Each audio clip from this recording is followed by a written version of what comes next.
Whenever we think of a country, one of the main things we think about is where it is, what its borders are shaped like, and what region of the world it is a part of.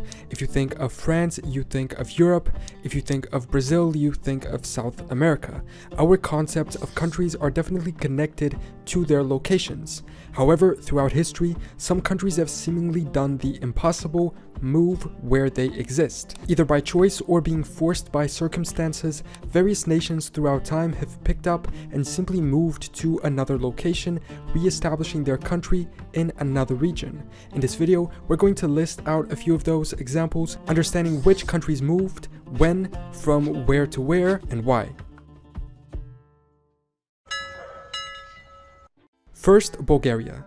It is said the first Bulgarian people originated somewhere in Asia. It's uncertain where, but historians have at least determined that in around the 7th century they had settled in what is today Ukraine and Crimea. The old country of Great Bulgaria existed between 632 and 668. They were eventually defeated by the Avars and the Khazars, and the destruction of this early country led to the migration of Bulgarians to various regions. Places like Italy, Greece, the Danube Basin, or even Anatolia saw small Bulgarian communities move there, but there were two real successor states to this ancient Bulgarian country. First, Volga Bulgaria, which, as its name indicates, established itself along the Volga River, north of where they existed before, and second, the First Bulgarian Empire, which migrated to where modern Bulgaria is, although also stretching into Romania, Ukraine, and the rest of the Balkans. Volga Bulgaria lasted quite a long time,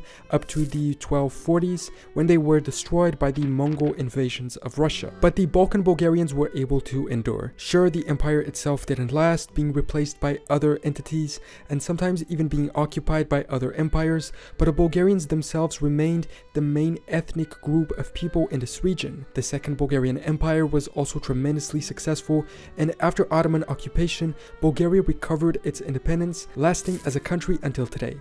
A perfect example of a set of people that initially established their country in one region, but were forced by circumstances to move it somewhere else. Next, we move to Africa to take a look at Ghana. It's important to note that unlike Bulgaria, ancient Ghana and modern Ghana are not connected. They can only be viewed as a country that moved in the sense that there was a country called Ghana in one place, it disappeared, and now there's a country called Ghana in another place. The Ghana Empire existed in what is today Mauritania and Mali from 300 to around 1100 AD. They eventually went into decay and became a vassal of the neighboring Mali Empire. Hundreds of years later, in 1957, the British colony of the Gold Coast renamed itself as Ghana upon independence, in honor and remembrance of the historic African Empire, although their geographic boundaries never overlapped. Not only was their territory different, but the people themselves might have been as well.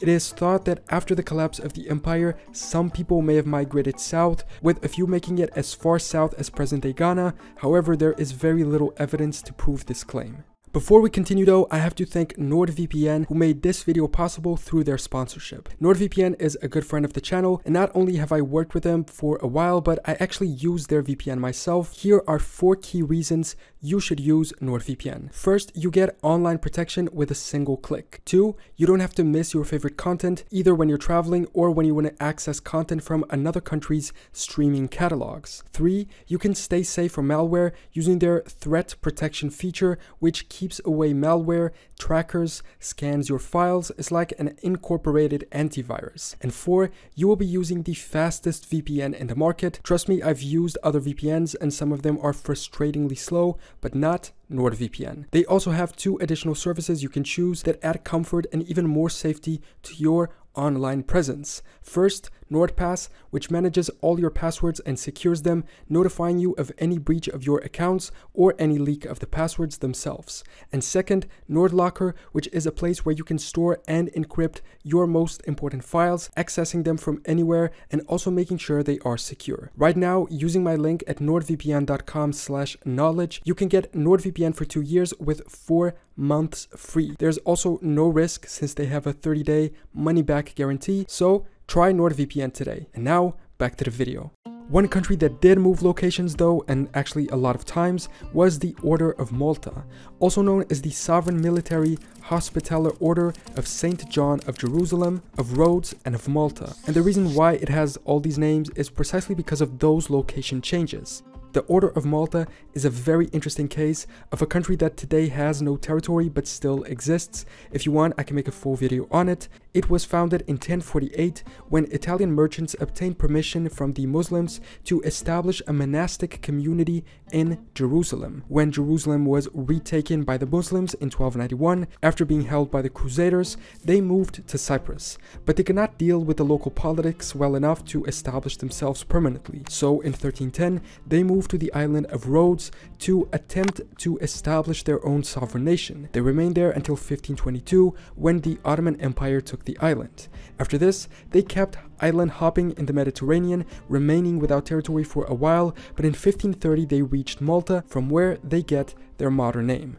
The current flag of Malta is still inspired by them as well, an island gifted to them by Emperor Charles V of the Holy Roman Empire in Spain. Oh, and also from 1651 to 1665, the order bought 4 islands in the Caribbean from the French, attempting to establish their own colonial empire, Saint Barthélemy, Saint Christopher, Saint Croix, and Saint Martin, then selling them back to the French. Napoleon eventually conquered the island in 1798, forcing the order to leave and having them find refuge in Russia, in St. Petersburg. In 1806, the Swedish government offered the sovereignty of the island of Gotland to the order, but they rejected it, because they would have had to renounce their claim to Malta in order to accept. However, this renouncing ended up happening in 1815, so they might as well have taken Gotland. They returned to Italy, residing in various towns until they made their way to Rome, where they remain up to today, an official sovereign country that moved around so many times, existing today in only a palace in Rome. Back in Africa is Benin, which has an almost identical situation to that of Ghana. The modern state of Benin is here, while the ancient kingdom of Benin was here, and the two have almost no connection other than its regional proximity and name. The Kingdom of Benin is in modern-day Nigeria. Although its old capital of Edo is now known as Benin City, it was annexed by the British in 1897, becoming a part of the Nigerian colony and then becoming independent as a part of modern Nigeria. The people of the Kingdom of Benin were the Edo and the Ogisu, none of which make up the various ethnic groups of modern-day Benin, because modern Benin was actually named Dahomey before, after the Kingdom of Dahomey that existed there from 1600 to 1904, by the way having some of the coolest flags and coat of arms ever. They became a French colony and eventually got independence back in 1958, but still used this name. In 1975 though, the country was renamed to Benin after the Bight of Benin, this ocean area right here, which was in turn named after the ancient Benin Empire. Not necessarily a country that moved in itself, but a name that moved, being only connected through sharing the same region, and perhaps also in homage of the ancient kingdom. Next is another European country, Magyar Hungary. The establishment of modern Hungary can trace its history back to the migration of the Magyar people into Europe. The Magyar conquest of the Carpathian Basin took place in the 9th and 10th centuries. The Hungarian soldiers were familiar with the areas as they were often hired as mercenaries to fight there for other European powers, namely that First Bulgarian Empire we saw. After being attacked by the Pechenegs and the Bulgarians themselves in their eastern hometowns, they migrated to Europe and eventually established themselves permanently in this region. In this map, we can see the process of these migrations from an initial state called Magna Hungaria near the Ural Mountains to the Black Sea coast, Ukraine, and finally into the Carpathian Basin where modern-day Hungary partially is. In this other map of Europe from the year 900, we can see how the region is still labeled as Magyars, with the Pechenegs controlling the regions east of there, where the Hungarians were pushed from. Another example of a country, or at least a nation and people, that were forced to move from one region to another. We can also take a look at the Mughal Empire. The Mughal Empire was established by a leader called Babur in the 16th century. He was a warrior ruler in what is today Uzbekistan. With military aid from the Ottomans, which provided them with cannons and guns, they managed to conquer vast territories, reaching into what is today Afghanistan, northern India, and Pakistan, especially after the defeat of the Sultan of Delhi in 1526. After that, they moved further south and at one point controlled almost almost all of the Indian subcontinent. The Mughals eventually lost their ancestral lands in Uzbekistan, remaining in the south until they were destroyed, and effectively seeing their territory move from one place to the other over the course of time, a consequence of both their military successes and conquests in the south and their military defeats in the north. However, when we think about it, the Mughal example is simply one of conquest. Sure, they lost the entire territory where they began as a country, but there wasn't a break from location A to location C, ignoring B along the way. There was a continuous expansion that was then taken away on one side. Poland, for instance, is also a great example of this, and a country that, if we assume this additional criteria, could also be described as having moved locations. Polish borders have changed tremendously throughout history, to the point of the country actually not existing a few times. This is also a fascinating subject I want to do a full video on. Leave a comment to let me know if you'd be interested in it. This map shows us an overlay of the different borders that Polish states have had throughout history, from arguably the first Polish state under Bolesław I, moving to the gigantic Polish-Lithuanian Commonwealth, to the Second Polish Republic that was much smaller, losing Eastern territory. This Polish Republic was then occupied by Germany and the USSR, losing its Eastern territory to the Soviets even after being reformed, but gaining in compensation some old German territory to the west, being more closely related to the year 1000 kingdom. I have to admit I didn't know about this territorial similarity between the kingdom and the modern day state. But the point is that, as we can see, these border changes meant great movement of the location of the country, although always along contiguous territory. One more country that, according to this criteria, moved locations. Not to mention the various peoples throughout times, especially nomadic ones such as the Huns, which moved their nation's location all the time, not settling in one place.